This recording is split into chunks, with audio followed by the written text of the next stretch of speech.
Gibson dropped another big fish.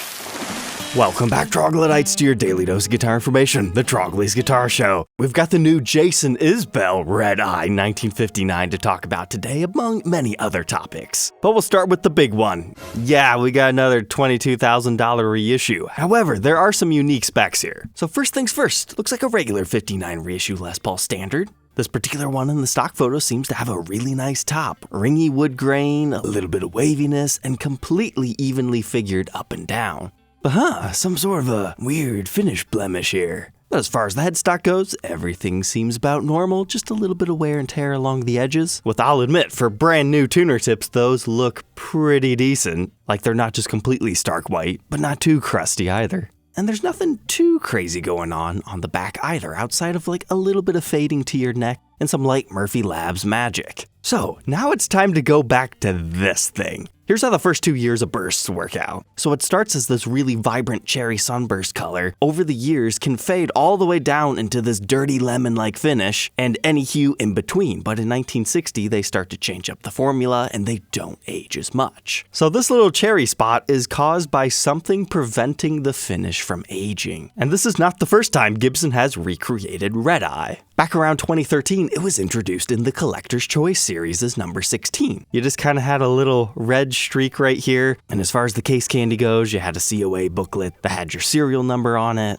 and they just kind of had a vague relicking job. This is Ed King's old guitar. It's not something Jason Isbell has made famous outside of remaking it famous. So if you're not familiar with who Ed King is, he's one of the members of Lynyrd Skynyrd. Need I say more? This was one of his favorite guitars that was actually stolen from him at one point in time, until he saw at a guitar show that the people who made the Beauty of the Burst book had actually photographed it, and it was in this huge burst collection, and after a little bit of help from Uncle Sam's Defenders, was able to get it back from that collection, to which he kept it until the day he died. But it was around 5 years ago where this thing popped up for public sale by Carter Vintage Guitars, a premier shop in Nashville. They called Jason Isbell in, a very popular modern-day musician, known for his solo career as well as his work within the band of the 400 Unit, and in the 2000s part of the Drive-By Truckers, as well as doing some acting. Carter wanted this thing to be demonstrated to help find a buyer. Little did they know they accidentally called in the guy who was going to buy it. In this iconic Carter Vintage video,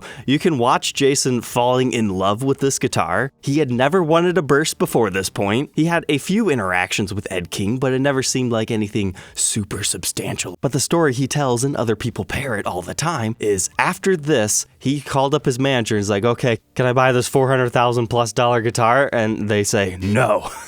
So he calls up his other marketing manager saying, book me some private gigs. And apparently some Bitcoin boys had some children that needed some rockin' birthday parties and other private events. So he booked a couple of those and was able to buy it.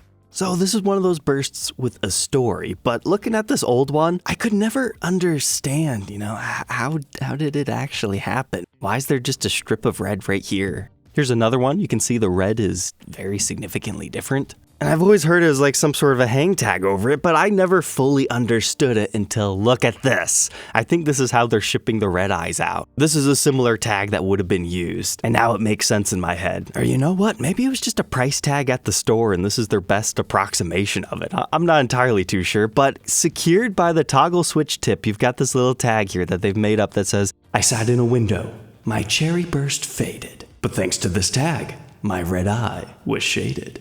And while I can't comment for every single one, the red eye of this one does seem to be a little bit more shapely and covers over this direct area. So nothing against the Collector's Choice guitars, but sometimes the aging and finishing jobs of them was questionable throughout the entire run. But you need to try one of these things because they play and sound fantastic. There truly is a certain feel to them. I never understood Collector's Choice either until I tried this STP burst, and then I became a super believer of the series, and sometimes I have to remind myself that's why people ask so much for them nowadays. I personally really like the ones that have the big stories behind them, and Redeye is one of the most famous ones. So hopefully that gets you caught up a little bit on the past and some minor controversy behind this model, because it's now associated with Jason Isbell, and he's been playing it out, gigging it. It's his own guitar now. He was talking about how his jacket made some marks on the back of it, so I'm sure they recreated that for this one, and how he had to get it the rest of the way refretted from being partially refretted in the past. But they are listing for $22,000, so it's not a guitar for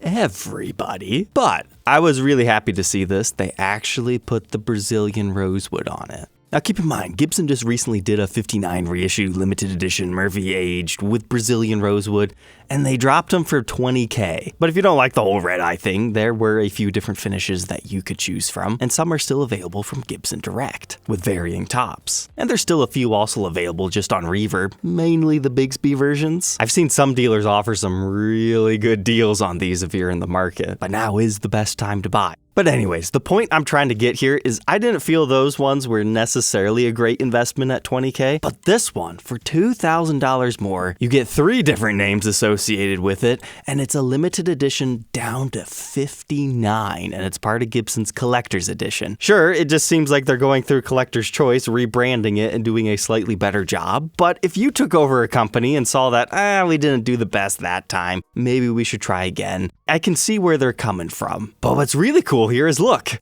right-handed and left-handed. There's no price tag associated with it, and it just says notify me when available. I bet they might make 1 or 2 like that, just so people go, oh, I'm a left-handed, I got left out. So yes, it's expensive. Yes, it's a repeat. However, it could have been priced worse, because you have to keep in mind, the $20K Greenies that don't have the Brazilian rosewood fretboard sell for just about as much. And if you want to hear the story from Jason directly, Gibson does have a video over on their YouTube channel, where he and Mark Agnesi talk it out. But look at the case he has for this guitar. That's a Colton case, which their whole marketing thing is it's the hardest working case in show business. You can take flamethrowers to it, throw it off the roof, do all that. This is made for the traveling gigging musician. These are like $2,000 plus cases. And while Gibson does have an association with that brand, as far as being able to sell their own version, they gave you the kind of cheapy chainsaw styled case for this one. I see what they were doing. They were able to make it blue and have the gray interior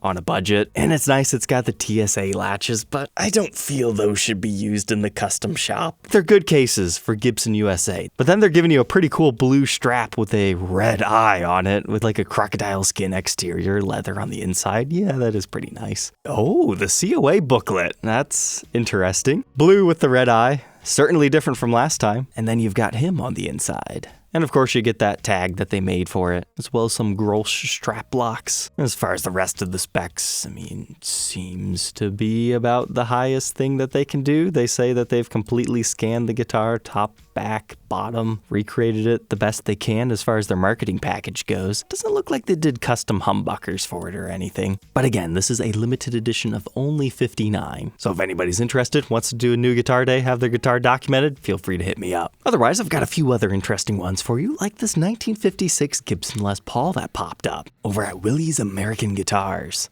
Personally, I clicked on this listing because it's like, oh yeah, that's one of them gold tops down in the south that got all the humidity. That thing has turned into this copper color. Super worn, but not ultra checked necessarily, or turning green. Kind of a interesting hue. So I go through the rest of the photos. Yeah, that thing's been played a lot with a giant Texas belt buckle. But it's not a dark back, just a regular light one. That is just the darkest top coat I've ever seen on one of these things. And okay, there's the finish checking. And hey, cool, we even have a washed out old photo of it from being semi-wet brand new. Wood-lined walls and all. So then I go down here and they say factory custom color. Apparently there's something called copper iridescent. And then they continue to go on to quote Vintage Guitar Magazine. The story behind this one is it was purchased from the original owner after he busted the headstock like 20 years ago. And in the listing, they're really bragging about how good of a job it is. It's good. I could see how somebody would look at this and maybe not see it, just think it's kind of a shaded area. But I really feel that they could have used better mahogany, because this is like 80s, super large grain stuff. Reminds me of a Gibson Firebrand with the splatter paint.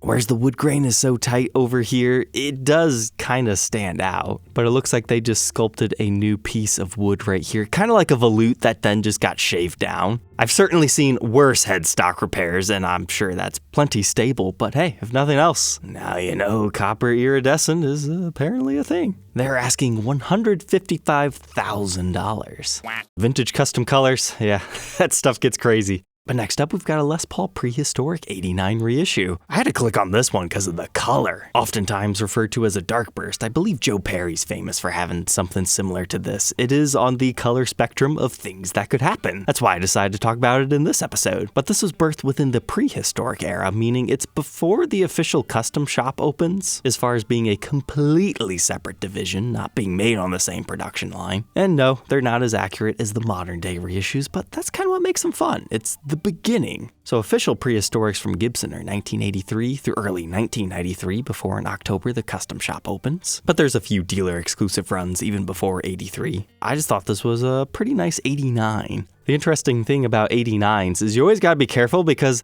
the early 1993s also start with the 9, and that's how you tell the year of production on many of these. So this one could be read as like a 2000s R9 reissue. It could be read as a 1983 if you know about those. It could also be read as 1989. It could also be read as 1959. So how do you tell the difference? Well, you gotta look at the specs. If you have these darker style knobs, you know it has to be an 89 if nothing has been replaced. Those weren't used until late 83, although typically it takes you till about 84 to see most of them. Before then, you get like the Spotlight Special style knobs, so that's something you could help to use between 89 and 83. But to help differentiate it between a true vintage, in case you just don't know, you could take out this neck pickup and see if it's got the long neck tenon or if it's the short neck. That's how you know it's an 80s one versus a real 59 and or a modern day reissue. Other things is you could take a look at the back of the colors, see if it's aniline dye. Next thing, look at the case style. This case, at the very earliest, sometimes you can find them as soon as late 87, but by 88, the pink blanket shroud case was out, and this is definitely one of the early versions before they switched to the pink blanket, which is more of a thinner satin sheet. So yes, the seller has that advertised correctly. It's not the worst price I've ever seen for one of these, although typically the 83, 84 prehistoric sell for a little bit more, just because they were a first of their kind.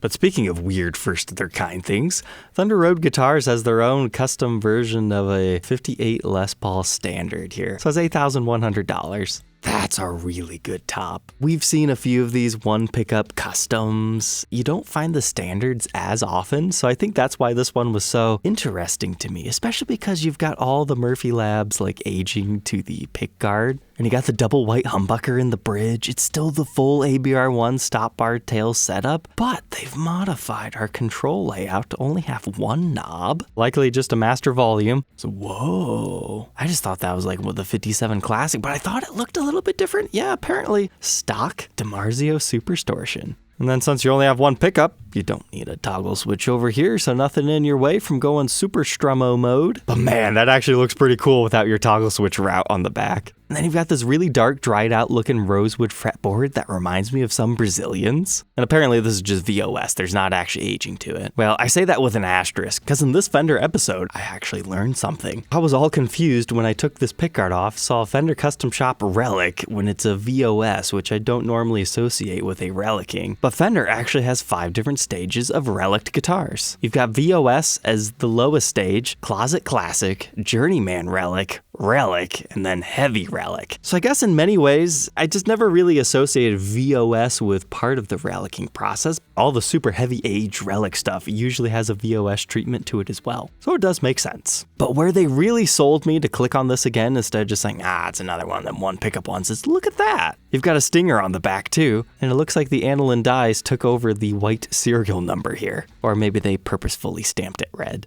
But apparently this is part of a small made-to-measure custom run for this shop, so feel free to reach out to them if you're interested. Alright, Troglodytes, I think that's enough fun for tonight. Do not forget to like, comment, and subscribe, and we'll catch you tomorrow on the next one. Take care.